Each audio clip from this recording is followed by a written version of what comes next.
صلی اللہ علیہ وسلم وعلى آلك واصحابك یا حبیب اللہ اللہم صلی علی سیدنا و مولانا محمد معدن الجود والکرم وآلہ وصحبہ وبارک وسلم۔ حمد و صلاۃ کے بعد اللہ تبارک و تعالیٰ نے سورہ جمعہ کے اندر ارشاد فرمایا فَإِذَا قُضِيَتِ الصَّلَاةُ، فرمایا جب تم نماز ادا کر لو فَانْتَشِرُوا فِي الْأَرْضِ، تو زمین میں پھیل جاؤ، وَابْتَغُوا مِنْ فَضْلِ اللَّهِ، اور اللہ کا فضل تلاش کرو،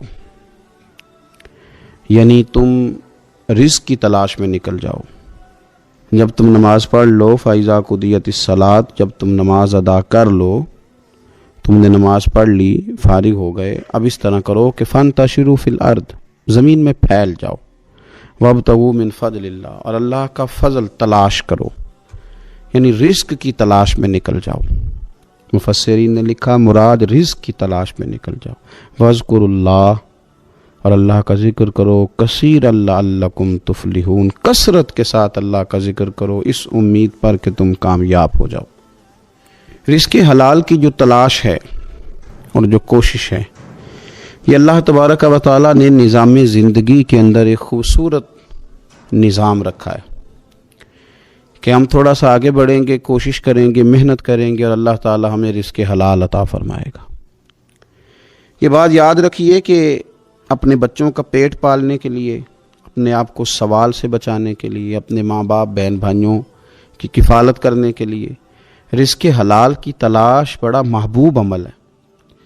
ایک صورت میں صرف منع ہے کہ جب آپ صرف اور صرف تکبر کے لیے دولت جمع کر رہے ہیں، صرف دوسروں کے اوپر اپنی بڑائی ثابت کرنے کے لیے دولت جمع کر رہے ہوں، تب یہ منع ہے، ورنہ کوشش کر کے، محنت کر کے، جد و جہد کر کے رزق کمانا، رزق حلال کی طلب میں رہنا، یہ بڑا پسندیدہ اور محبوب عمل ہے دین کے اندر۔ ہمارے ہاں یہ ہوا ہے کہ کچھ عرصے سے ہم دیکھتے ہیں کہ محنت سے جی چرانے والے لوگوں کی تعداد بڑھتی جا رہی ہے۔ یہاں تو لوگ کسی کے طفیلی بن کے جینا چاہتے ہیں، کسی کے دستے نگر ہو کے جینا چاہتے ہیں، معاذ اللہ۔ یہاں یہ رویہ ہو گیا ہے کہ محنت کرنی ہے لیکن کوئی شارٹ سا راستہ ملے اور جلدی سے ساری دولت جمع ہو جائے اور ہم فٹافٹ امیر ہو جائیں۔ آپ محنت کریں گے، جد و جہد کریں گے، کوشش کریں گے، یہی نظام بنایا اللہ تعالیٰ نے۔ اسی نظام کو رب رسول نے پسند فرمایا ہے۔ نوجوان نسل یہ یاد رکھے کہ جب وہ حرکت کرے گی، جد و جہد کرے گی، کوشش کرے گی، ہمت کرے گی، اللہ تبارک و تعالیٰ نواز دے گا۔ لیکن اگر کوشش ہی چھوڑ دی جائے، محنت ہی چھوڑ دی جائے، طلب ہی چھوڑ دی جائے، تو پھر اس کا نقصان یہ ہوتا ہے کہ معاشرے کے اندر آہستہ آہستہ لوگ سہارے تلاش کرنے لگتے ہیں، کاہلی اور سستی عروج پہ چلی جاتی ہے۔ پھر ہم نے یہ بھی دیکھا کہ آہستہ آہستہ چندہ جمع کرنے والوں کی تعداد بڑھ جاتی ہے، مختلف ناموں پر، مختلف عنوانوں پر چندے جمع کیے جاتے ہیں۔ بھکاریوں کی لمبی فہرستیں ہیں، گداگر مانگنے والے، کسی بھی اشارے پر آپ تھوڑی دیر کے لیے گاڑی کو روکتے ہیں تو پتہ نہیں کتنی کو تعداد ہے جو طلب کرنے والوں کی، اور پھر کئی کئی رنگوں میں، کئی کئی انداز میں لوگ آپ کے سامنے آتے ہیں۔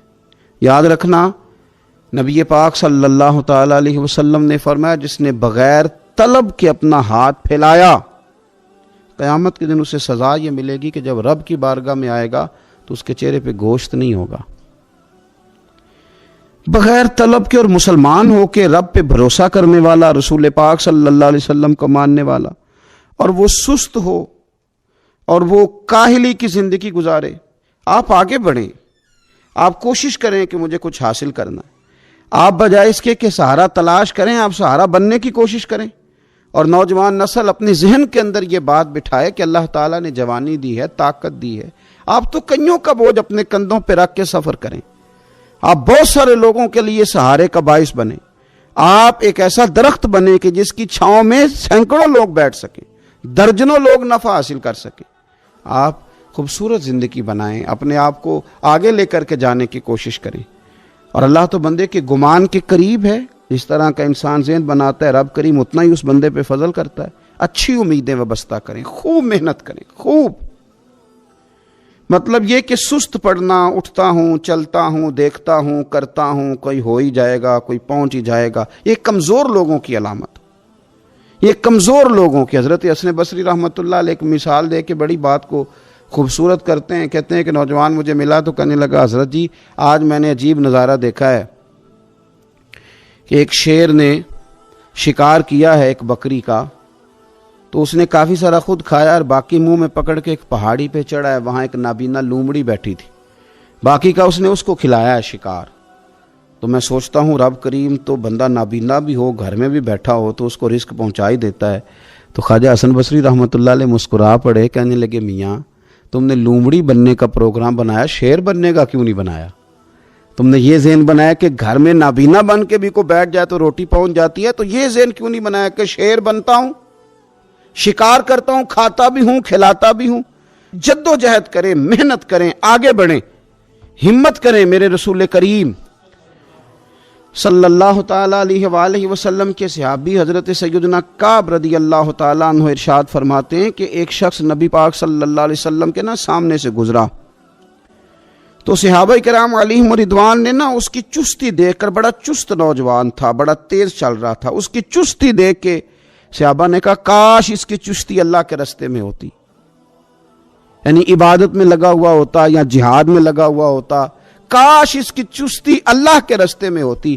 تو نبی پاک صلی اللہ تعالیٰ علیہ وسلم نے فرمایا اگر یہ اپنے چھوٹے بچوں کی ضروریات پوری کرنے نکلا ہوا تو پھر بھی یہ اللہ کے راستے میں ہی ہے، اور فرمایا اگر یہ شخص اپنے بوڑھے والدین کی خدمت کے لیے نکلا ہوا ہے پھر بھی اللہ ہی کے راستے میں ہے، یعنی اگر رزق کما کے بچوں کا پیٹ پالتا ہے پھر بھی رب ہی کا راستہ ہے، اور اگر یہ رزق کما کے بوڑھے ماں باپ کی خدمت کرتا ہے تو یہ راستہ بھی اللہ ہی کا راستہ ہے۔ اور نبی پاک صلی اللہ تعالیٰ علیہ وسلم نے فرمایا اگر یہ اپنے آپ کو سوال سے بچانے کے لیے یہ کام کر رہا ہے، یعنی مجھے کسی کے آگے ہاتھ نہ پھیلانا پڑے، تو پھر بھی یہ اللہ ہی کے راستے میں ہے۔ ہاں اگر یہ ریاکاری کے طور پر، فخر کے طور پر یہ کام کر رہا ہے تو پھر یہ شیطان کی راہ میں۔ اگر صرف اس لیے مال جمع کر رہا ہے کہ میں ذرا لوگوں کو پتہ چل جائے بڑا مالدار ہوں، میرا بعض لوگوں کے اوپر ذہن ہوتا ہے آگے بڑھنے کا، شوق ہوتا ہے بلا وجہ چیزوں کو جمع کرنے کا، فخر بتانے کا، ریاکاری کرنے کا، فرمایا اگر ریاکاری کے ارادے سے ہے تو پھر یہ شیطان کے راستے میں ہے، اور اگر یہ بوڑھے ماں باپ کے لیے رزق کما رہا ہے، چھوٹے بچوں کے لیے کما رہا ہے، اپنے آپ کو سوال سے بچانے کے لیے کما رہا ہے تو پھر یہ اللہ ہی کے راستے میں، پھر یہ جہاد ہی کر رہا ہے، پھر یہ عبادت ہی میں مشغول ہے، یہ اللہ ہی کے راستے میں۔ رسول کریم صلی اللہ تعالیٰ علیہ وسلم نے جو سبق ہمیں پڑھایا وہ صرف یہ ہے کہ رزق کماتے وقت تمہاری نیت کا اعتبار ہے، تمہارا ارادہ کیا تھا؟ رزق کماتے وقت ارادہ کیا تھا؟ بہت بڑے بنگلے بنانے کا ارادہ تھا، جائیدادیں جمع کرنے کا ارادہ تھا، بعض رشتہ داروں کو نیچا دکھانے کا ارادہ تھا، بلا وجہ ڈینگے مارنے کا اور اونچی اونچی باتیں کرنے کا ارادہ تھا، یا تمہارا ارادہ یہ تھا کہ حلال آ جائے تاکہ میں سوال سے بچ جاؤں، تاکہ مجھے کسی کے سامنے ہاتھ نہ پھیلانا پڑے؟ یہ حدیث ہمیں صحیح بخاری میں ملتی ہے، نبی پاک صلی اللہ تعالیٰ علیہ وسلم نے فرمایا بے شک مال بڑا سرسبز ہے اور بڑا میٹھا ہے، فرمایا جس نے اچھی نیت کے ساتھ مال حاصل کیا بڑا میٹھا ہے، بڑا سرسبز ہے، اور جس نے اچھی نیت کے ساتھ حاصل کیا اللہ اسے برکت عطا کر دے گا۔ تھوڑے پیسوں میں برکت ہو جائے گی، تھوڑے میں بھی، کئی دفعہ تھوڑے پیسے ہوں گے پر ختم نہیں ہوں گے، ان میں برکت ہو جائے گی نیت اگر ٹھیک ہے۔ اور حضور صلی اللہ تعالیٰ علیہ وآلہ وسلم نے ارشاد فرمایا اگر کسی نے بری نیت کے ساتھ حاصل کیا تو اس میں برکت نہیں ہوگی، اس کے اندر پھر اس کے لیے وہ خیر نہیں ہوگی جو اچھی نیت پہ ہوتی، اور فرمایا یہ ایسا رزق ہے جسے کھائے گا پر پیٹ نہیں بھرے گا، سیر نہیں ہوگا۔ رزق کس نے کھا لیا ہے، چونکہ نیت یہ تھی کہ تفاخر کے لیے جمع کرنا، دولت ہونی چاہیے، بنگلہ ہونا چاہیے، لوگوں کو پتہ چلے کہ یہاں بھی ایک سیٹ صاحب ہوتے ہیں، تو یہ نیت پر ڈپینڈ کرتا ہے کہ آپ کا ارادہ رزق کماتے کیا ہے۔ بہت زیادہ محنت کرنے کی کوشش کریں، بالخصوص نوجوان اپنے دلوں کے اندر یہ جد و جہد پیدا کریں کہ ہم نے محنت کر کے رزق کمانا ہے۔ یہ جو ہاتھ پھیلاتے ہیں یہ بزدل لوگ ہوتے ہیں، یہ کمزور لوگ ہوتے ہیں۔ یہ ہاتھ جب کسی کے آگے کوئی شخص پھیلاتا ہے تو اپنی خودداری کا سودا کرتا ہے، اپنی عزت بیچتا ہے، اپنے وقار کو داؤ پہ لگاتا ہے، جب وہ ہاتھ پھیلاتا ہے، کشکول طلب جب دراز کرتا ہے، کبھی بھی اللہ کے علاوہ، اللہ کے محبوب علیہ السلام کے علاوہ آپ کسی کے سامنے کشکول طلب دراز نہ کریں۔ اور میری ساری زندگی یہ رائے رہی ہے کہ اچھا تاجر وہ ہوتا ہی نہیں جو پیسے زیادہ کماتا ہے، اچھا گھر کا سربراہ وہ نہیں ہوتا جو دولت زیادہ جمع کرے، بلکہ اچھا آدمی تو وہ ہوتا ہے جس کے خرچے کم ہوتے ہیں، جو اس کے پاس ہے اس کے اندر اسے مینج کرنا آتا ہے۔ اگر اس کے پاس 1000 روپیہ ہے تو اسے سارا دن 1000 میں نکالنا آ جائے تو اس شخص کی عزت محفوظ ہے، اس کی عزت محفوظ ہے۔ اور اگر 10,000 کے اندر بھی اسے طبیعت نہیں ہے، اسے چاہت نہیں ہے، اسے خبر ہی نہیں ہے میں نے کس طرح وقت گزارنا ہے، تو پھر یہ شخص اپنے آپ کو بھی رسوا کرے گا اور اپنوں کے لیے بھی شرمندگی کا باعث بنے گا۔ محنت کریں، کوشش کریں، اپنے آپ کو فارغ نہ رکھیں۔ فارغ آدمی کو زنگ لگ جاتا ہے۔ فارغ تو کوئی گھر پڑا رہے تو بعض لوگ کہنے لگتے ہیں کہ یہاں تو جنوں کا قبضہ ہو گیا ہے۔ فارغ ذہنوں پر شیطانوں کا قبضہ ہو جاتا ہے۔ کچھ کریں، محنت کریں، جد و جہد کریں، آگے بڑھیں۔ ہمارے بزرگ فرماتے ہیں کہ پانی چل رہا ہو تو وہ پاک ہوتا ہے، اگر کھڑا ہو جائے تو پھر اس کے پاک ہونے کا مسئلہ بدل جاتا ہے۔ چلتے رہیں، حرکت کریں، جد و جہد کریں، آگے بڑھیں، ہمت کریں۔ جو لوگ ہمت کرتے ہیں رب تعالیٰ ان کی مدد کرتا ہے۔ آپ تجارت کریں، حضور صلی اللہ علیہ وسلم نے تجارت فرمائی، نبی پاک صلی اللہ علیہ وسلم نے تجارت فرمائی، کتنا بڑا درجہ حضور نے ارشاد فرمایا۔ اللہ کے پیارے محبوب صلی اللہ تعالیٰ علیہ وسلم ارشاد فرمانے لگے، یہ حدیث پاک آپ کو ترمذی میں اور دیگر کتابوں میں ملے گی، فرمایا جو تاجر سچا ہوگا نا، تجارت کرے پر سچ بولے، سودا جو ہے وہی بتائے، سچا جو تاجر ہوگا اسے اللہ تبارک و تعالیٰ قیامت کے دن نبیوں، صدیقوں اور شہیدوں کے ساتھ جگہ عطا فرمائے گا۔ اور یہ اتنا بڑا درجہ، یعنی اسے صدیقین کے ساتھ کھڑا کر دیا، شہداء کے ساتھ، حالانکہ یہ شہید نہیں ہوا، یہ تو دکان کرتا رہا وقت پہ، اللہ نے اسے اپنے انبیاء کے ساتھ جگہ دے دی۔ اس کا مطلب ہے رب صرف مسجد میں نہیں ملتا، دکان پہ بھی مل جاتا ہے۔ شرط یہ ہے کہ دیانتداری کے ساتھ تجارت کی جائے، دیانتداری کے ساتھ۔ ایک تو یہ کہ یہ کام کریں، پھر یہ کہ بہت سارے صحابہ کھیتی باڑی کرتے تھے، بہت سارے صحابہ، اور حضور صلی اللہ تعالی علیہ وسلم نے فرمایا اگر تم نے کوئی درخت لگایا، پودا لگایا، تو جو بھی جاندار اس سے نفع حاصل کرے گا اللہ تمہیں اس کا اجر عطا کرے گا۔ کوئی بھی آپ کھیتی باڑی کریں، محنت کریں، جد و جہد کریں، پھر اس سے آگے ہاتھ سے مزدوری کرنا ہے، ہاتھ سے مزدوری۔ میرے دادا جان کا انتقال، ان کی عمر 90 سال سے زیادہ تھی جب وہ دنیا سے گئے تھے، تو آخری دن غسل کے بعد جب میں نے ان کے ہاتھ کو کھولا تھا تو تب بھی ان کے ہاتھوں پر محنت کے نشان تھے، ابھی بھی ان کے ہاتھوں پہ چھالے تھے، وہ جو پکے پڑ گئے تھے نا وہ ساری زندگی رہے میرے والد صاحب کے ہاتھوں پہ ہمیشہ، کیونکہ دامان توکل کی یہ خوبی ہے کہ اس پر پیوند لگے ہوتے ہیں پر دھبے نہیں ہوتے۔ محنت آپ کریں، محنت کے نشان ہونے چاہیے، کرپشن کے داغ نہیں ہونے چاہیے۔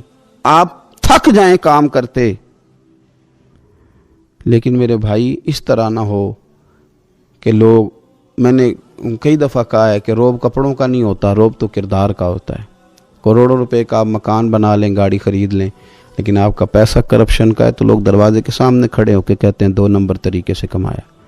لیکن چھوٹا سا کوئی ملازم ہو کسی دفتر میں، ہو دیانتدار، تو لوگ دروازے کے سامنے بڑا افسر بھی کھڑا ہو کے کہتا ہے یار یہ بندہ نہ رشوت لیتا ہے نہ ناجائز سفارش سنتا ہے، اس سے ذرا احتیاط سے بات کرنی ہے۔ تو بتلائیے روب کپڑوں کا ہے کہ کردار کا ہے، دولت کا ہے کہ کردار کا ہے؟ کردار کی عظمت ہوتی ہے۔ اس لیے میرے نبی پاک صلی اللہ تعالی علیہ وسلم نے فرمایا کسی بندے نے بھی، یہ بخاری ہے، حضور فرماتے ہیں کسی نے بھی اپنے ہاتھ سے زیادہ بہتر کھانا کوئی نہیں کھایا، اپنے ہاتھ کی کمائی سے زیادہ بہتر کسی بندے نے کھانا نہیں کھایا۔ اور فرمایا اللہ کے نبی حضرت داؤد علیہ السلام اپنے ہاتھوں سے کمائی کر کے کھایا کرتے تھے، اپنے ہاتھوں سے محنت کر کے کھاتے تھے۔ سب سے بہترین کھانا آپ وہ کھاتے ہیں جو آپ اپنے ہاتھوں سے محنت کرتے ہیں، مشقت کرتے ہیں، آپ کوشش کر کے جو کھانا آپ محنت کر کے کماتے ہیں۔ یہ مزدور بڑے شاندار لوگ ہوتے ہیں، یہ کسان بڑے شاندار لوگ ہوتے ہیں. میں نے دیکھا ہے رات کی تنہائیوں میں اٹھ کے کھیتوں کو پانی لگاتے. میں نے ان کو جانوروں سے پیار کرتے دیکھا ہے، ان کو محبت کرتے دیکھا ہے. میں نے دیکھا ہے کہ یہ بہت سارے دنیاوی تکلفات سے نکل جاتے ہیں. ان کو زیادہ فکر نہیں رہتی کہ میرے کپڑوں پہ دھبے ہیں کہ یہاں کس طرح کا ماحول ہے. میں نے دیکھا ہے کہ ان کی عیدیں تک اپنے جانوروں کے ساتھ گزرتی ہیں، ان کے ساتھ وقت گزارتے ہیں، پیار کرتے ہیں. آپ جب محنت کا ارادہ کرتے ہیں تو اللہ بڑا نوازتا ہے. اپنی زندگی محنت والی، جد و جہد والی بنائیں. اور یاد رکھیں ہماری سوسائٹی کے اندر اتنے زیادہ غم نہیں ہیں. سب سے زیادہ پریشانی یہ ہے کہ جوان سست ہو گئے. علامہ اقبال نے کہا تھا لہو مجھ کو رلاتی ہے جوانوں کی تن آسانی. جوان اصل میں کمزور ہو گئے، اس لیے خرابی زیادہ بڑھ گئی. اگر جوان تازہ دم ہوں، سستی کو چھوڑیں، آگے بڑھنے کا جذبہ پیدا کریں.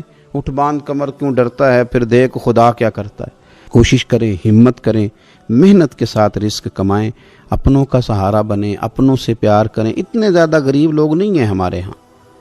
صرف یہ ہے کہ جو محنت کر سکتے ہیں انہوں نے محنت چھوڑ دی ہے. سورہ ابراہیم کی پہلی آیہ مبارکہ میں فرمایا کہ الف لام را کتاب انزلناہ الیک لتخرج الناس من الظلمات الی النور.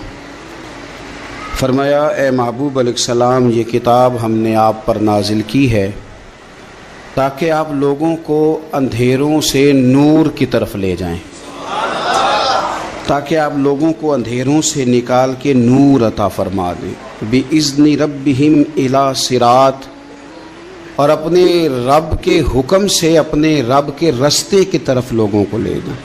العزیز الحمید، وہ رب جو بڑا غالب بھی ہے اور جو حمد کیا گیا ہے، جس کی حمد کی جاتی ہے، اس کے رستے کی طرف آپ لوگوں کو لے جائیں. من الظلمات الی النور، لوگوں کو اندھیروں سے نکالیں اور ظلمات سے نکال کے انہیں نور دیں. ہمارے مفسرین کرام نے یہاں لکھا ہے کہ یہ دیکھ لیں کہ قرآن مجید نے ظلمات، اندھیرے جب بیان کیے تو جمع کا صیغہ استعمال کیا، اور جب الی النور کہا تو واحد کا صیغہ استعمال کیا. ظلمات زیادہ ہیں اور نور ایک ہے، اندھیرے زیادہ ہیں اور روشنی ایک ہے. معنی کیا ہے کہ کائنات میں جتنے بھی اندھیرے ہیں ان سب سے دور کرنے والی روشنی ایک ہی ہے جو مدینے والے رسول کے پاس موجود ہے، جو نبی پاک صلی اللہ علیہ وسلم کی بارگاہ میں موجود ہے، جو حضور کے پاس موجود ہے. یہ روشنی ایک ہی ہے. اندھیرے بے شمار ہیں، کثرت سے اندھیرے ہیں. ایک اندھیرا کفر کا ہے، ایک اندھیرا نفاق کا ہے، ایک اندھیرا جہالت کا ہے، ایک اندھیرا غربت کا ہے، ایک اندھیرا تنہائی کا ہے، ایک اندھیرا مایوسی کا ہے. یہ سارے اندھیرے ہیں. نکلیں گے کیسے؟ جب ہم کسی اور سے روشنی نہیں لیں گے، روشنی لیں گے رسول پاک کی بارگاہ سے.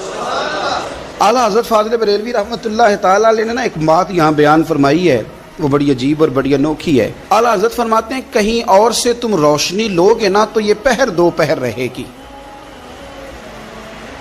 یہ جتنی چاندنی، جتنی روشنی ہے یہ ڈھل جاتی ہے، ڈھل رہی ہوتی ہے. یہ چاند کی جو چاندنی ہے نا یہ ڈھلتی ہے، پورے عروج پہ جاتا ہے، پھر کم ہوتا ہے، پھر کم ہوتا ہے، پھر کم ہوتا ہے، پھر کم ہوتا ہے. فرماتے ہیں ایک روشنی ایسی ہے جو کبھی کم نہیں ہوتی، اور اس روشنی کا نام نور مصطفیٰ ہے صلی اللہ تعالی علیہ وسلم. فرمانے لگے ماہ مدینہ اپنی تجلی عطا کریں، اے ماہ مدینہ اپنی تجلی عطا کریں. یہ ڈھلتی چاندنی تو پہر دو پہر کی ہے، یہ جو ہمارے پاس چاند کی چاندنی ہے یہ تو ڈھل رہی ہے، پہر دو پہر رہے گی. اے ماہ مدینہ آپ اپنی تجلی عطا. یا رسول اللہ ایک اندھیرے سے نکلیں گے دوسرے میں گم ہو جائیں گے، دوسرے سے نکلیں گے تو پتہ نہیں کون سا رستہ ملے گا، آپ مہربانی کریں، اے ماہ مدینہ ہمیں اپنی تجلی عطا کریں، آپ اپنا کرم فرمائیں. اندھیرے بہت سارے ہیں، نور ایک ہی ہے، نور ایک ہی ہے، اور اس نور کا نام محمد مصطفیٰ ہے صلی اللہ تعالی علیہ وسلم. نور ایک ہے. میرے عزیز آپ جتنا مرضی بھاگ لیں، جتنا مرضی دوڑ لیں، جتنی مرضی آپ ترقی کر لیں، پڑھ لیں، جو مرضی کر لیں، اندھیرے پیچھا نہیں چھوڑتے. اس لیے کہ یہ اندھیرے گہرے ہیں، ان کے مختلف روپ ہیں، ان کے مختلف رنگ ہیں، یہ مختلف طرح کے اندھیرے ہیں. یہ آپ کا پیچھا تب چھوڑیں گے جب آپ نور مصطفیٰ سے روشنی حاصل کریں۔ میرے رسول پاک صلی اللہ علیہ وسلم نے ہمیں روشنی دی ہے، میلاد والے محبوب صلی اللہ تعالی علیہ وسلم نے ہمیں نور دیا ہے، اور ہر موقع پر روشنی دی ہے، ہر موقع پر۔ کسی ایک موضوع پر آپ رسول پاک صلی اللہ تعالی علیہ وسلم کی کسی ایک موقع پر آپ حضور کی تعلیمات حاصل کرنا چاہیں گے تو درجنوں حدیثیں ملیں گی، آپ کو سینکڑوں کے لحاظ سے اشارے اور تعلیمات ملیں گی، ہر چیز آپ کو میسر آئے گی اور آپ کو لطف آئے گا۔ میں کل ایک بزرگ کی بات سن رہا تھا، مجھے بڑا مزہ آیا۔ وہ حدیث پاک بیان کر رہے تھے کہ نبی پاک صلی اللہ علیہ وسلم نے فرمایا کہ میں اور یتیم کو پالنے والا قیامت کے دن اس طرح ہوں گے جس طرح یہ دو انگلیاں جڑی ہوئی ہیں۔ تو فرمانے لگے دیکھ لو میرے نبی پاک کے لفظ بھی محفوظ ہیں اور میرے نبی کے اشارے بھی کتابوں میں محفوظ ہیں۔ یعنی حضور نے دو انگلیوں کا اشارہ کیا تھا تو ہر محدث نے وہ نوٹ کیا ہے، حضور کے اشارے تک محفوظ ہیں کتابوں، یعنی باقاعدہ حضور نے، وہ الگ بات ہے نا، وہ معاملہ الگ ہے کہ سورج چڑھا ہوا ہے، روشنی پھیلی ہوئی ہے، لیکن ایک بندے نے اس طرح کیا ہے کہ پچھلے کمرے میں سویا ہے، اب چونکہ اس کا سونے کا ارادہ ہے، اسے اندھیرے سے پیار ہے، اس نے لائٹ بھی بند کر دیا ہے، دروازہ بھی بند کر دیا ہے، اور کھڑکی سے تھوڑی سی روشنی آ رہی تھی، اس کے آگے بھی پردہ کر دیا، لوگوں کو کہتا ہے روشنی کوئی نہیں، نور ہی کوئی نہیں، اندھیرا بڑا ہے، تو اسے کہیں گے بیوقوف، تو اپنی کھڑکی تو کھولنا پہلے، تو اپنا پردہ ہٹا، تو یہ دیکھ کہ تو نے خود دروازہ، وہ تو آفتاب چمک رہا ہے، وداعیا الی اللہ باذنہ وسراجا منیرا، حضور کی نبوت کا آفتاب چمک رہا ہے، کوئی سیکھنے ہی نہیں نکلتا، ٹائم ہی کوئی نہیں، مصروفیت ہی بڑی ہے۔ نکاح کا ٹائم آیا تو ساری چیزیں سیکھ لیں، آداب نکاح نہیں سیکھے، قرآن و سنت نکاح کے بارے میں کیا فرماتے ہیں یہ نہیں سیکھے، سارے لوگ لگے ہوئے ہیں ڈیوٹی کرنے، شادی آ گئی، شادی آ گئی، کپڑے بنا لو، لیکن جو میاں بیوی کے حقوق تھے وہ نہیں سیکھے کسی سے جا کے، تو شادی کے چوتھے دن ہی لڑائی شروع ہو گئی۔ اگر یہ آداب کا انداز کا پہلے سے پتہ ہوتا تو گھر کپڑوں سے سکھی نہیں رہتا، ایک دوسرے کے ساتھ محبت ہو تو گھر سکھی رہتا ہے، تو جو اصل چیز تھی وہ سیکھی نہیں۔ یہی رویہ ہمارا سارے کاموں میں، محبوب نے جو ہمیں ہدایت عطا فرمائی تھی، جو روشنی دی تھی، ہم نے اس سے فائدہ نہیں لیا۔ اور اب میلاد شریف کا مہینہ آیا ہے تو میلاد شریف کا مہینہ بھی آپ نے یہ محفلیں ان لوگوں کے سپرد کرنی ہیں جو اللہ خیر کرے، ہاتھ میں جن کے سپیکر ہوگا، کبھی بھاگ کے ادھر جائیں گے، کبھی دوڑ کے ادھر جائیں گے، اور وہ کہیں گے کہ ہاں میں تمہیں میلاد سنا رہا ہوں، تمہیں کیا پتا، میں بتاتا ہوں۔ آپ نقطے نہ بیان کریں، آپ میلاد والے رسول صلی اللہ علیہ وسلم کی سیرت کا ایک باب کھولیں، آپ بتائیں نبی پاک صلی اللہ علیہ وسلم نے بحیثیت باپ کیسے وقت گزارا ہے، بحیثیت ایک شوہر کے کیسے وقت، آپ ایک ایک چیپٹر سیرت کا کھولیں، آپ لوگوں کو تعلیم دیں، بس کریں، کروڑوں روپیہ جلسوں پہ لگتا ہے، کیا دے رہے ہیں آپ قوم کو، اور قوم بھی کہتی ہے بڑا چسکا آیا، بڑے نقطے سنے، کچھ آداب بھی سیکھے، اس میں سے ملا بھی، یہ محفل ہے، آج کو میلہ نہ بنائیں، میلہ اور ہوتا ہے، محفل اور ہوتی ہے۔ میلے میں لوگ جاتے ہیں، گھوم پھر کے آتے ہیں، کہتے ہیں پنگوڑے اچھے تھے، اس کے اندر کھلونوں کی دکانیں اچھی تھی، میلہ ہوتا ہے اور محفل ہوتی ہے، تو محفل کو محفل بنائیں، میلہ نہ بنائیں، مہربانی فرمائے۔ میرے عزیز، آپ میری بات پر غور کریں گے اور اسے یاد رکھیں گے، ایک تو ہے کہ ایز اے اسپیشل میرے نبی پاک نے تعلیمات، اور ایک یہ کہ حضور ویسے کسی سے گفتگو کریں تو اللہ اسے ہدایت عطا فرما دے۔ سیرت النبویہ میں موجود ہے، حضرت بریدہ اسلمی رضی اللہ تعالیٰ عنہ صحابی ہیں، وہ فرماتے ہیں کہ جب ابو جہل نے اعلان کیا نا کہ جو معاذ اللہ ثم معاذ اللہ نقل کفر نہ باشد، حضور ہجرت کر کے مکہ مکرمہ سے مدینہ طیبہ جا رہے، تو جو سید عالم صلی اللہ علیہ وسلم کو گرفتار کرے گا اسے 100 سرخ اونٹ دیے جائیں گے۔ آج ہمارے زمانے میں سائیول نسل کی گائے بھینس بڑی مہنگی ہے، تو 100 گائیں وہاں سے لے آئیں تو کتنے کروڑ بنا۔ عرب میں سرخ اونٹ بڑا مہنگا تھا، اور 100 ملے گا تو بڑے بڑے لوگوں کے لیے بڑا اچھا موقع مل گیا امیر بننے کا، تو بڑے لوگ بھاگے۔ بریدہ کہتے ہیں میں اکیلا نہیں، 70 بندے میں نے ساتھ لیے، چونکہ انعام ہی بہت تگڑا تھا، 70 بندے ساتھ لے کے میں گیا حضور کو گرفتار کرنے۔ تو مکہ مکرمہ سے کوئی 70-75 کلومیٹر کے فاصلے پر میں نے نبی پاک صلی اللہ علیہ وسلم اور جناب صدیق اکبر کو پا لیا۔ کہتے ہیں جب 70 سواروں کے ساتھ ان کے ہاتھ میں نیزے ہیں، تلواریں ہیں، ان 70 سواروں کے ساتھ جب میں وہاں پہنچا اور جناب صدیق اکبر رضی اللہ تعالیٰ عنہ نے ہمیں آتے ہوئے دیکھا تو تھوڑا گھبرائے. کہتے ہیں صدیق اکبر گھبرا رہے تھے کہ 70-71 بندے آ گئے, پر حضور زیر لب تھوڑا تھوڑا مسکرا رہے تھے. حضور زیر لب تھوڑا تھوڑا مسکرا رہے تھے. اور نبی پاک صلی اللہ علیہ وسلم بڑے اطمینان کے ساتھ بیٹھے. بریدہ آ گئے اور جب آ کے کھڑے ہوئے نا تو حضور نے پوچھا تمہارا نام کیا ہے؟ ایک بندہ گرفتار کرنے آیا ہے. میں نے کہا کہ جب آپ کو بڑا ڈر چڑھا ہو تو روشنی مدینے والے رسول عطا کریں گے. چاروں جانب خوف ہو تو نور میرے نبی سے لے لو, انشاءاللہ دل ٹھنڈا ہو جائے گا. حضور نے نہ پوچھا تھا, بندہ پکڑنے آیا ہے, وہ آیا ہے 70 بندے لے کے گرفتار کرنے. حضور پوچھتے ہیں تیرا نام کیا ہے؟ کہتے بریدہ. برد عربی میں ٹھنڈے کو کہتے ہیں. حضور جناب صدیق اکبر کی طرف دیکھ کے فرمانے لگے کوئی ڈرنے والی بات نہیں ہے, تو معاملہ ہی ٹھنڈا ہے سارا. حضور فرمانے لگے تیرا قبیلہ کون سا ہے؟ کہنے لگے حضور بنو اسلم. اسلم سلام, یہ سلامتی سے نکلے. اس نے کہا بنو اسلم میں سے ہوں. تو حضور فرمانے لگے ابو بکر یہ اور مسئلہ ٹھیک ہو گیا, یہ تو معاملہ کوئی فتنے والا نہیں ہے, تو سارا کام ہی سلامتی والا ہے. حضور نے تیسرا سوال کیا اور آخری سوال کیا. فرمانے لگے بنو اسلم قبیلے کی تو بڑی شاخیں ہیں, تو کس شاخ سے؟ کہا حضور بنو سہم میں سے. سہم کا معنی حصہ.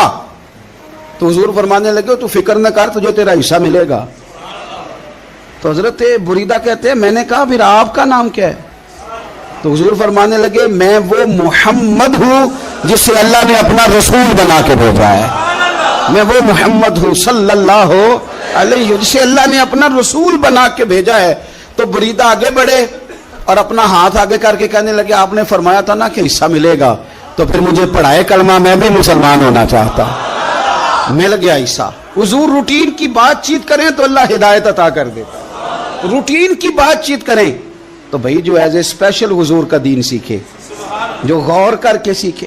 ہر پریشانی آپ کی, ہر, اور یار بندوں کی نہیں جانوروں کی بھی, صرف بندوں کی نہیں جانوروں کی بھی. ترغیب و ترہیب دیکھیے. اور اعلیٰ حضرت فاضل بریلوی رحمۃ اللہ علیہ کی الامن والاولا دیکھیے. نبی پاک صلی اللہ علیہ وسلم کے صحابی حضرت تمیم داری رضی اللہ تعالیٰ عنہ فرماتے ہیں میں حضور کے ساتھ تھا, ایک جگہ کھڑے تھے, ہم بہت سارے صحابہ تھے. ایک اونٹ دوڑا دوڑا آیا, اس نے نا پہلے حضور کی قدم چومے, پھر کان میں کچھ کہا اونٹ نے. تو حضور فرمانے لگے تو فکر نہ کر, اگر تو سچا ہے تو تیری مدد ہوگی, اور اگر تو جھوٹا ہے تو تجھے تیرے جھوٹ کی سزا ملے گی. یعنی میں کیسے اس بندے کو سمجھاؤں, میں کیسے اسے سمجھاؤں. کمیٹی ڈال کے رو کے درد سے ادھار لے کے کوئی مدینے گیا, اور ماڑا بندہ, اور اس کی تڑپ ہے کہ میں سونے کو اپنے دکھ سناؤں. تو وہ کھڑا ہوا تو ایک صاحب اسے کہنے لگے یہ معاذ اللہ سنتے نہیں تو کس کو سنا رہا ہے؟ چپ کر, کنٹرول کر اپنی زبان کو. اگر دین نہیں آتا تو نبی پاک سے محبت کرنے والوں کے دل نہ توڑ. جو رسول اونٹوں کی بولیاں بڑے خوب طریقے سے جانتے ہیں وہ اپنے غلاموں کی باتوں کو نہیں سنتے. یہ تو نے کیسی بات کر دی. اعلیٰ حضرت کہتے ہیں لب واہ ہے آنکھیں بند ہیں پھر بھی پھیلی ہیں جھولیاں. کہتے ہیں لب کھلے ہیں آنکھیں بند ہیں اور میری جھولی پھیلی ہے. میری جھولی, پتہ نہیں آپ کو بھی اتنا ہی مزہ آ رہا ہے جتنا مجھے آ رہا ہے کہ یہاں آپ سوچتے ہیں. کہتے ہیں لب واہ ہیں آنکھیں بند ہیں پھیلی ہیں جھولیاں. یہ بریلی کے امام شعر نہیں لکھتے, ساتھ ساتھ مزہ بھی لیتے. آپ ذرا اندازہ کیجیے بات کرنے کا. کہنے لگے میں کھڑا ہوں حضور کی جالی کے سامنے, اور کیفیت میری یہ ہے کہ لب واہ ہے آنکھیں بند ہیں پھیلی ہیں جھولیاں. حضور کچھ آیا بھی ہے, اعلیٰ حضرت کچھ ملا بھی ہے. اب دیکھیں کسی کے سوال سے پہلے جواب دیتے ہیں. کہتے ہیں لب واہ ہیں آنکھیں بند ہیں پھیلی ہیں جھولیاں, اور کتنے مزے کی بھیک تیرے پاک در کی ہے. کتنے, اور خالی بھیک نہیں ملی, مزہ بھی بڑا ہی آیا ہے. یعنی وہاں سے لینے کا, بھیک لینے کا مزہ بھی, خود بھیک دیں خود ہی کہیں منگتے کا بھلا ہو. یہ تو شعر ہے نا, تھوڑا سا بندہ پڑھا لکھا ہو تو سمجھ میں آتے ہیں. تو دیسی بندے بھی بڑی باتیں, میں نے آپ کو پہلے بھی بتایا تھا, اور وہ بات مجھے بڑا مزہ دیتی ہے. میں پہلی دفعہ حاضر ہوا تو ایک بابا جی کو نا, وہ جن کی وہاں ڈیوٹی ہوتی ہے نا پولیس والے, وہ دھکے دے رہے ہیں, یلا حاجی نکل, اس کو دھکے دے رہے ہیں. تو بابا میرے آگے آگے, بابا اسے کیا کہتا, کہتا تیری خیر ہوئے پہرے دارا روزے دی جالی چوم لین دے. ایک دفعہ نہیں 2-4 دفعہ بابا جی نے کہا. تو کئی دفعہ ہم کسی کو مسئلہ تو بتاتے ہیں لیکن وہ بندہ تو ذوق میں ہوتا ہے نا, اور وہ جو مسئلہ بتاتا ہے وہ نرالا ہوتا ہے. وہ باہر نکل کے نا تو میں نے بابا جی سے کہا, میں کہا تسی 10 ساری شعر پڑھے پنجابی دا, انہوں کو تو تہاڈی سمجھ لگدی سی, وہ تے عربی ہے. تو بابا جی میرے تھپکی دے کے نا یہاں کندھے پہ کہندے پتر مینوں بھی پتہ ہے, مینوں بھی پتہ ہے, انہوں نہیں سمجھ لگدی, میں تے اپنا رانجھا پہ راضی کردا سی. مینوں بھی پتہ, تیری خیر ہوئے پہرے دارا روزے دی جالی. آپ یقین کریں کہ جو رانجھا راضی کرنے والے ان کی بھی کیا ہی بات ہے. روزے دے دوالے نے غلاماں دیاں ٹولیاں, وہ ویکھو ایک پیا سن دے کروڑاں دیاں بولیاں. اونٹ آیا, آ کے اس نے پہلے قدم چومے, کان میں کچھ کہا. حضور نے فرمایا تو فکر نہ کر, اگر تو سچا ہے تو جیسے تو کہتا ہے ویسے ہو جائے گا, اور اگر تو جھوٹا ہے تو پھر تجھے تیرے جھوٹ کی سزا بھی ملے گی. تھوڑی دیر گزری تو حضرت تمیم داری رضی اللہ تعالیٰ عنہ فرماتے ہیں کچھ لوگ دوڑے دوڑے آئے, عرض کرنے لگے حضور یہ ہمارا اونٹ بھاگ آیا ہے اور 3 دن سے بھاگا ہے, مل نہیں رہا. حضور فرمانے لگے یہ تو تمہاری شکایت کر رہا ہے, یہ تو کہہ رہا ہے یا رسول اللہ میں نے گرمی سردی میں ان کی خدمت کی, اور جب میں بوڑھا ہو گیا تو انہوں نے مجھے افزائش نسل کے لیے رکھ لیا, میری نسل سے ان کے کتنے اونٹ پیدا ہوئے, اب میں بوڑھا ہو گیا ہوں تو مجھے کاٹ کے ذبح کر کے کھانا چاہتے ہیں. اس نے کان میں کہا, حضور نے ترجمہ کر کے بتایا. کریم رسول فرمانے لگے بولو تم کیا کہتے ہو؟ کہنے لگے سونیا جی جس نے جو آپ کو بتایا نا بالکل ہی سچ بتایا. ابو داؤد شریف کی حدیث عرض کر رہا ہوں, حضور بالکل ایسے ہی ہے, گرمی سردی میں اس نے کام کیا, پھر ہم نے اس سے بڑے افزائش نسل کا کام لیا, حضور ذبح کرنا چاہتے ہیں. تو نبی پاک فرمانے لگے اتنی جو خدمت کرے اس کا صلہ پھر چھری ہے, کہ تم اچھا صلہ دے رہے ہو. کہنے لگے حضور ہم کچھ نہیں کہتے, ذبح بھی نہیں کرتے, آپ اس کو دے دیں. حضور فرمانے لگے اب نہیں میں تم پہ اعتماد کرتا, اس طرح کرو میرے ہاتھ بیچ دو. 100 دینار کا میرے نبی پاک نے اونٹ خرید لیا. حضور نے نا اونٹ کو تھپکی دی, فرمایا جا تو آزاد ہے. اونٹ نے نا پتہ نہیں کیا باتیں کی, ایک بات کی تو حضور نے فرمایا آمین, دوسری کی تو کہا آمین, تیسری کی دعا کی تو کہا آمین, چوتھی بات اونٹ نے کی تو نبی پاک رو پڑے. اونٹ چلا گیا. صحابہ کہتے ہیں عرض کی یا رسول اللہ اونٹ نے کیا کہا ہے؟ تو حضور فرمانے لگے اس نے پہلی دفعہ یہ کہا ہے کہ یا رسول اللہ اللہ آپ کو میری طرف سے, اسلام کی طرف کے اور قرآن کی طرف سے بہترین صلہ عطا کرے. تو میں نے کہا آمین, اور پھر اس نے کہا دوسری دعا دی, اے اللہ کے پیارے رسول صلی اللہ علیہ وسلم جس طرح آپ نے آج میرا خوف دور کیا ہے, میں دعا کرتا ہوں اللہ آپ کی امت سے قیامت کا خوف دور کرے. اور میں نے کہا آمین. تو نبی پاک صلی اللہ تعالی علیہ وآلہ وسلم فرماتے ہیں پھر اس نے تیسری دعا کی, عرض کی یا رسول اللہ صلی اللہ تعالی علیہ وسلم جس طرح آج آپ نے میرا خون بچایا ہے, سنیا میری دعا ہے رب تیری امت کا خون محفوظ کرے. تو میں نے کہا آمین. حضور فرماتے ہیں پھر اس نے چوتھی دعا کی, یا رسول اللہ میری دعا ہے آپ کی امت لڑے نہ, جنگ و جدال نہ کرے, آپس میں گلے نہ کاٹے. تو حضور فرماتے ہیں میں نے آمین بھی کہا اور میں رو بھی پڑا, اس لیے کہ یہ دعا میں نے اپنے رب کریم سے مانگی تھی کہ اے اللہ میرے امتی لڑے نہیں, آپس میں لڑے نہیں. اور یارو بچے لڑتے ہیں, بچے لڑتے ہیں تو کیا باپ خوش ہوتا ہے؟ وہ تو پریشان ہوتا ہے, روتا ہے میری امت لڑے نہ. تو میرے رب کریم نے فرمایا محبوب یہ دعا مجھ سے نہ مانگیے, یہ خدا کی حکمت کا تقاضا ہے, یہ لڑیں گے. تو نبی پاک صلی اللہ علیہ وسلم فرماتے ہیں جب لڑائی کی بات کی تو میں نے پھر اس وقت میں آبدیدہ ہو گیا, میں رو پڑا. یہ نازک مسئلہ ہے, تکلیف والا ہے کہ یہ لڑیں گے, کچھ لوگ فرقے بنا لیں گے, الگ عقیدے گھاڑ لیں گے اور سچے سچے مسلمانوں سے لڑیں گے. میرے بھائی یاد رکھ لیں کہ رسول پاک تو جانور اندھیرے میں ڈوب جائے تو نکال دیتے ہیں, تو امتی کیوں کہیں اور روشنی تلاش کرتا پھرتا ہے؟ وہ روز کہے کہ ماہ مدینہ اپنی تجلی عطا کرے. یہ ڈھلتی چاندنی تو پہر دو پہر کی ہے. میرے رسول پاک صلی اللہ علیہ وسلم ہر ایک کا خوف دور کرتے, ہر ایک کی پریشانی دور کرتے, ہر ایک کو حضور نوازتے, ہر ایک پر کرم نوازی. حضرت مولا علی شیر خدا رضی اللہ تعالیٰ عنہ ارشاد فرماتے ہیں کہ ایک عربی نبی پاک صلی اللہ علیہ وسلم کی بارگاہ میں آیا اور اس نے بار بار سوال کیا, بار بار حضور سے سوال کرنے لگا.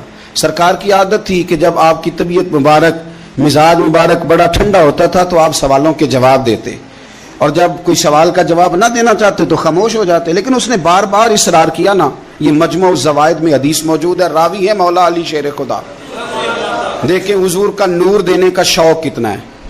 نبی پاک صلی اللہ تعالیٰ علیہ وسلم سے جب اس اعرابی نے بار بار سوال کیا نا تو پھر حضور خود فرمانے لگے چل پھر مانگ تو کیا مانگتا ہے۔ مولا علی فرماتے ہمیں بڑا رشک آیا، ہمیں بڑا ناز آیا، ہم نے کہا کیا بات ہے؟ حضور نے فرمایا مانگ کیا مانگتا ہے؟ اب یہ نبی پاک سے جنت مانگے گا اور دنیا میں بیٹھے بیٹھے اپنے لیے جنت کی ٹکٹ بک کرا لے گا، اپنے لیے یہ جنت کے اندر بہترین محل اپنے لیے الاٹ کرا لے گا۔ لیکن بڑا ہی بولا تھا۔ میں کیا کروں، آج بھی اس طرح کے بھولے بے شمار ہیں، عقیدت سے جاتے ہیں، کامل شیخ کے پاس جاتے ہیں، مانگتے کیا ہیں جا کے؟ دنیا کی دولت، یعنی کاروبار نہیں چلتا۔ یہ تو بات کسی سیٹ سے بھی کر لیتے تو اچھے کاروبار کا مشورہ دے دیتے۔ تم کسی درویش کے پاس گئے تھے تو اس سے مصطفیٰ کی نظر کرم مانگنی تھی، اس سے اللہ کی رحمت کا سوال کرنا تھا، اس سے کہنا تھا کہ ایک خیر کی نظر ڈالیں، انظرنا، یہ کہنا چاہیے تھا۔ یہاں کیا انداز ہے، عام دام برسرے مطلب۔ مولا علی شیر خدا فرماتے ہیں ہمارا خیال تھا جنت مانگے گا، پر بڑا بھولا آدمی تھا۔ کہنے لگا یا رسول اللہ صلی اللہ علیہ وسلم میں نے سفر کرنا ہے، مجھے سواری کے لیے ایک اونٹ دے دیں۔ تو حضرت علی فرماتے ہیں ہمیں اس نے سوال تو کیا پر جو ہماری طبیعت تھی اس مطابق اس نے نہیں کیا، یعنی جس طرح کا دروازہ تھا اس طرح کی بھیک نہیں مانگی۔ اس نے اونٹ مانگا، حضور نے فرمایا چل دیا تجھے، گویا حضور نہ اندھیرے دور کرنا چاہ رہے ہیں اس کے، فرمایا چل اونٹ دے دیا، اب تو کچھ اور بھی مانگ لے۔ حضرت علی کہنے لگے لو بڑے نصیب والا، ایک چانس اور ملا ہے۔ تو کہنے لگا حضور اس طرح کریں جو اونٹ پر کجاوا باندھا جاتا ہے وہ بھی دے دے۔ تو حضرت علی شیر خدا فرمانے لگے ہم نے کہا تیرا اللہ بھلا کرے، تو کہاں اڑ گیا ہے؟ حضور نے نا مسکرا کے ایک تیسرا موقع دیا، فرمایا چل تجھے کجاوا بھی دیا، کچھ اور مانگ لے۔ کہنے لگا حضور سفر بڑا لمبا ہے، آنے جانے کا خرچہ بھی دے دے۔ تو سرکار دو عالم صلی اللہ علیہ وسلم مسکرائے، فرمایا جا تجھے دیا۔ پھر حضور نے ایک مثال بیان کی اور فرمایا تجھ سے تو بنی اسرائیل کی وہ بوڑھی ہی اچھی تھی۔ یا رسول اللہ کون سی؟ فرمایا حضرت موسیٰ علیہ السلام جب اپنے وطن سے ہجرت کر رہے تھے، گھوڑوں پر بیٹھے، اونٹوں پر بیٹھے، لیکن اونٹ گھوڑے جاتے نہیں تھے، واپس لوٹتے تھے۔ تو حضرت موسیٰ علیہ السلام نے عرض کی اللہ یہ جاتے کیوں نہیں؟ تو رب کریم نے فرمایا اس لیے نہیں جاتے کہ جہاں سے آپ ہجرت کر رہے ہیں نا وہاں ایک جگہ پہ حضرت یوسف علیہ السلام کا تابوت دفن ہے، جناب یوسف علیہ السلام کی قبر مبارک ہے، آپ وہ تابوت بھی نکال کے ساتھ لے جائیں۔ یہ اگر رب نے بتا دیا تو اللہ یہ بھی تو بتا سکتا ہے نا کہ قبر کہاں ہے۔ یہ بتا دیا تابوت کہاں، یہ نہیں بتایا، تابوت لے جائیں یہ نہیں بتایا کہاں ہے۔ یہ حضرت موسیٰ علیہ السلام آپ خود تلاش کریں گے تو حضرت موسیٰ علیہ السلام نے بنی اسرائیل کے لوگوں سے پوچھا کہ وہ کہاں ہے تابوت حضرت یوسف کا، تو وہ کہنے لگے ہمیں تو نہیں پتہ، ایک بوڑھی اماں ہے پرانی اسے پتہ ہے۔ حضرت موسیٰ علیہ السلام اس بوڑھی سے ملے تو فرمایا بتا دے کہ وہ تابوت کہاں ہے، حضرت یوسف کی قبر کہاں ہے۔ آج لوگ کہتے ہیں مزاروں پہ نہیں جانا چاہیے، تو پڑھو نا یہ حدیث کھول کے، نبی پاک صلی اللہ تعالی علیہ وآلہ وسلم فرماتے ہیں کہ دیکھو قبر کا رستہ، مزار کا رستہ بتانے کا وہ عورت قیمت مانگ رہی ہے۔ حضرت موسیٰ کی ملاقات ہوئی تو آپ نے فرمایا مت میں پتہ ہے جناب یوسف کا مزار کہاں ہے، قبر کہاں ہے؟ کہنے لگی پتہ ہے۔ آپ نے فرمایا بتا دے۔ کہنے لگی مفت کیسے بتا دوں، ابھی تو لوگوں کو مزاروں پہ جانے کی دلیل نہیں مل رہی، اور یہاں وہ بوڑھی کہتی ہے اور بیان کر رہے ہیں میرے نبی پاک صلی اللہ علیہ وسلم، اور بوڑھی کہنے لگی مفت نہیں بتاؤں گی۔ تو حضرت موسیٰ فرمانے لگے قیمت لے لے۔ کہنے لگی بالکل آپ قیمت دیں گے تو بتاؤں گی۔ فرمایا قیمت کیا ہے؟ کہنے لگی قیمت یہ ہے کہ جنت میں مجھے بھی اس محلے میں مکان چاہیے جس میں حضرت موسیٰ علیہ السلام کا مکان ہو، اس محلے میں مجھے بھی مکان چاہیے، اسی درجے میں آپ کے ساتھ۔ تو حضرت موسیٰ فرمانے لگے اماں چل تو جنت کا مکان مانگ، تو نے تو بہت بڑی سوسائٹی میں پلاٹ مانگ لیا ہے، وہ تو بڑا اونچا معاملہ ہے، وہاں تو انبیاء اور رسول ہوں گے، تو دور پہنچ گئی ہے، جنت مل جائے گی پر موسیٰ کا ساتھ۔ تو کہنے لگے جاؤ پھر میں بھی نہیں ایڈریس بتاتی، پتا تو میرے پاس ہی ہے نا، اور کسی کو ہے پتا؟ تو حضور فرمانے لگے تجھ سے تو وہ بوڑھی اچھی تھی۔ جب وہ بی بی اڑ گئی کہنے لگی نہیں بتاتی، تو حضرت موسیٰ علیہ السلام عرض کرنے لگے مالک اب کیا کرنا ہے؟ تو رب کریم نے فرمایا موسیٰ آپ جنت میں اپنے پڑوس والے مکان کا وعدہ آپ کر لیں اور بوڑھی کو وہ مکان عطا میں کر دوں گا۔ آپ وہ مکان کا وعدہ کر لیں، دے دیں گے۔ حضرت موسیٰ نے وعدہ کیا، پھر بی بی نے پتہ بتایا حضرت یوسف کے مزار کا۔